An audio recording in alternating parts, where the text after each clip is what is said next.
What's good, guys and girls? This is your boy 005 Dynasty, and I am back with another video. So, I like these videos, man. When I scroll down my feed on these different social media platforms, and I check out some videos. I actually don't even go and watch the videos. I just look at the thumbnails, and then I start making my video off of that, right? So, this is just like my opinion about the thumbnail, right? So, this thumbnail says, nobody cares. 80% of your mixing is pointless. You know, I don't even have to like watch this video. 'Cause I know people, I know the person is probably saying like, he or she is probably talking about like the average consumer, the people who consume the music, like it like saying like it doesn't matter. You know what I'm saying? Like people don't really understand the difference or something like that. I'm pretty sure that's probably what they're saying. And I'm pretty sure if I was to go and watch the video, you'll probably see a bunch of studio equipment.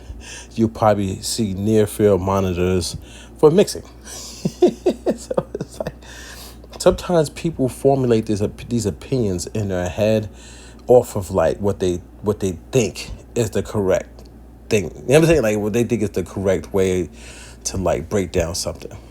No.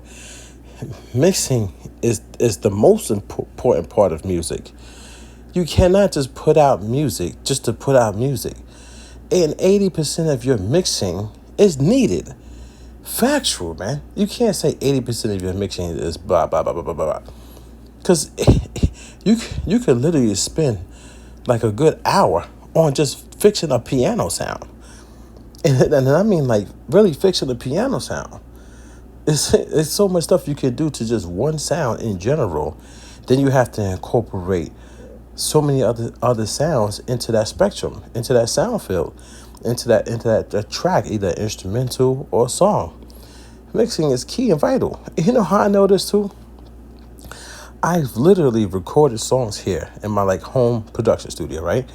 And I sent it off to an audio engineer to get mixed, because when I recorded it, he's saying 80%. 20% mixing wouldn't have fixed what I recorded.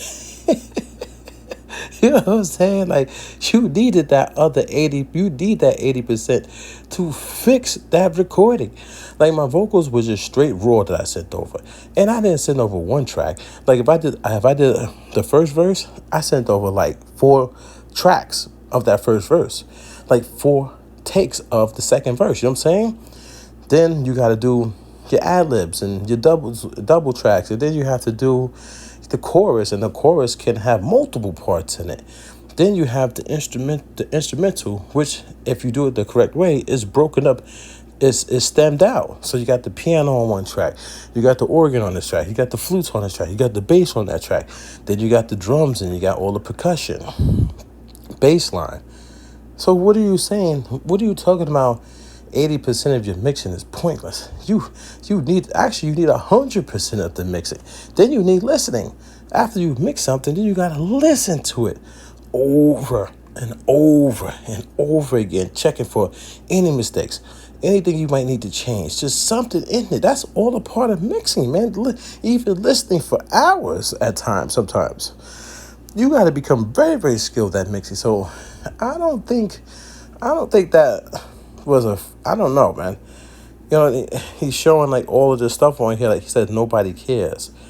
No, people care. They care. You want to tell you why people care? Because if you put it out the same way I had recorded my songs in a raw format, and when you put it out, if they hear it in that format, they're going to say, what is this? They don't know all the stuff that goes into mixing. So if they might not care in a sense of like of what they don't know. But if people knew how much stuff went into mixing, they'd be like, keep it going, guys. Y'all doing a wonderful job, man, because mixing is where it's at, actually. Even when you sample beats, you still got to do some type of mixing. Even when you sample beats and you bring it to the big studio and a big artist performs on it, there's still more mixing that got to be done. It's mixing on top of mixing on top of mixing on top of mixing, man. So, yeah, man, I saw this thumbnail. Let me actually go back into YouTube really quick. And here's the video right here. So see, 80% of your mixing is pointless. So I don't know who this individual is, but you see, I told you. Look in the back. Look at how many near-field monitors he has sitting behind him. That's a lot of tools that this individual has in a studio for mixing. Near-field studio monitors. So, yeah. If you guys want to watch this video, you can. I'm not going to watch it, you know what I'm saying? But I just wanted to bring that to your attention. Like, you got to watch... Seriously, some of that content that you guys be consuming on the internet, you got to, like, watch what you consume, man. Because when you put that stuff into your head, now it's going to take you 9 times to get it out. So if, like, somebody says something 3 times, then it's sunk into your head. It's going to take you 9 times the effort to get that out of your head. That's why when I scroll up my feed, I don't be looking at none of this shit. I don't be watching none of this stuff, man. You know what I'm saying? I actually scrub and clean my YouTube like feed. I hit do not recommend, do not recommend.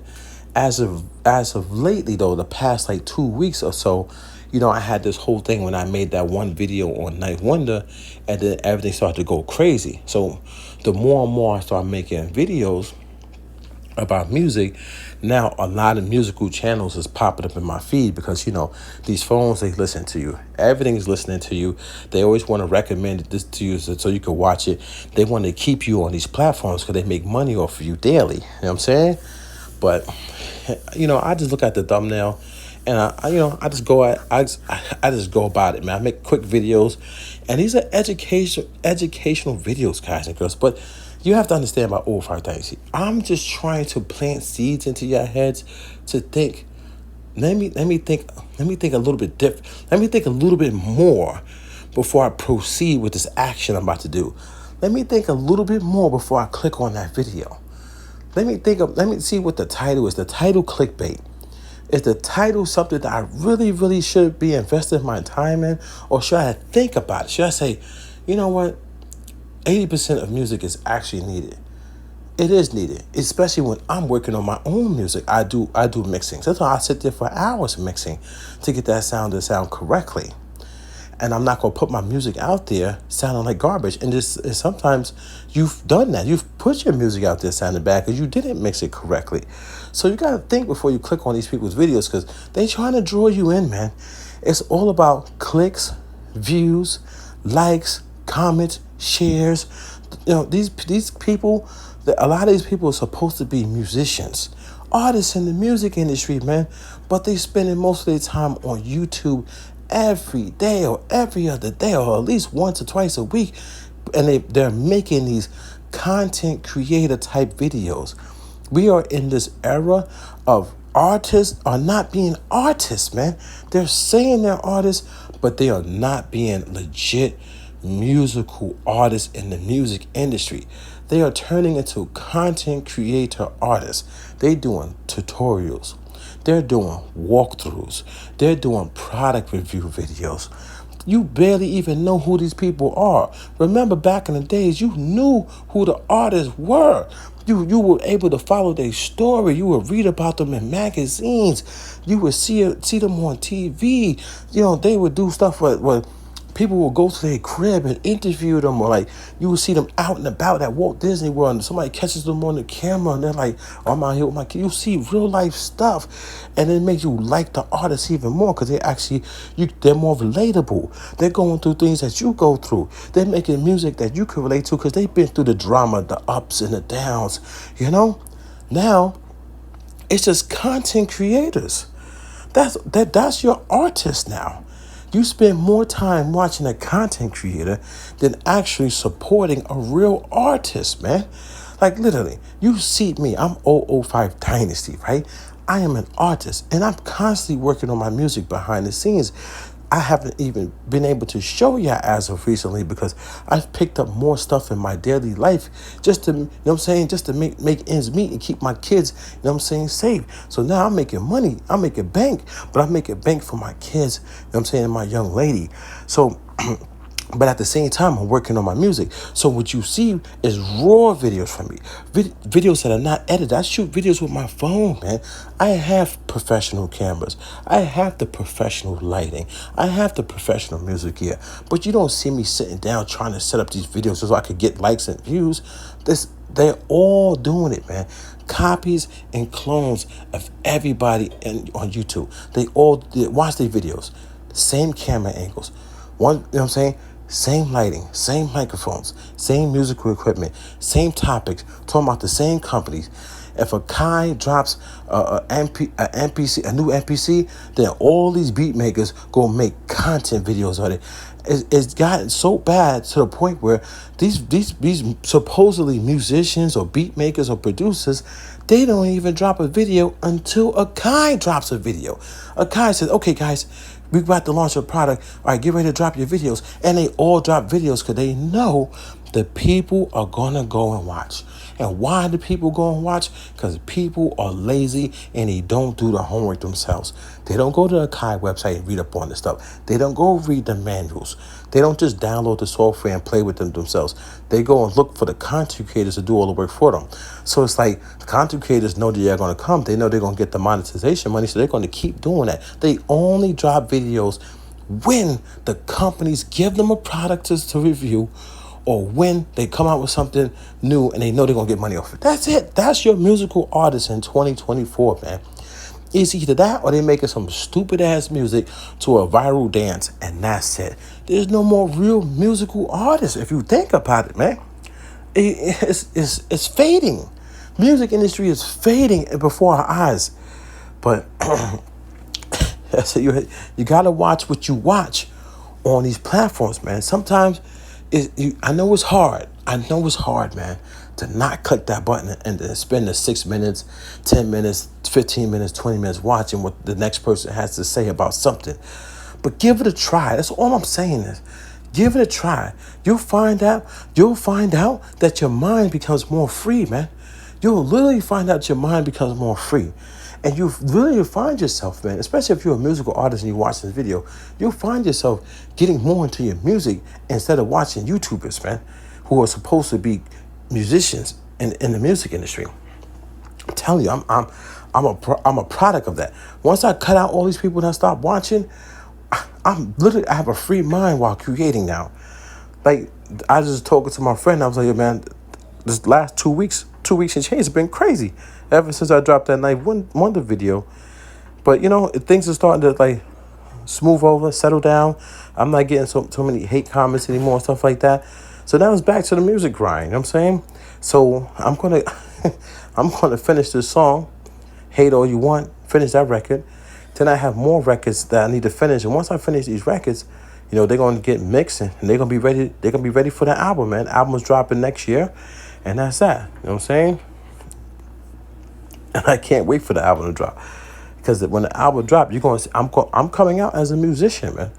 You're going to see all the promotion, all the advertisement. You know what I'm saying? And I'm just going to do what I got to do. I'm going to try to set up concerts and perform and just be an artist. Just be an artist, man. Like, forget all the nonsense and the noise, man. Like, just be an artist, man. Like, I've always been trying to do like a little something like that. You know what I mean? But now I'm coming into my own as an artist. You know what I'm saying? Like, in the past, I've always helped other people.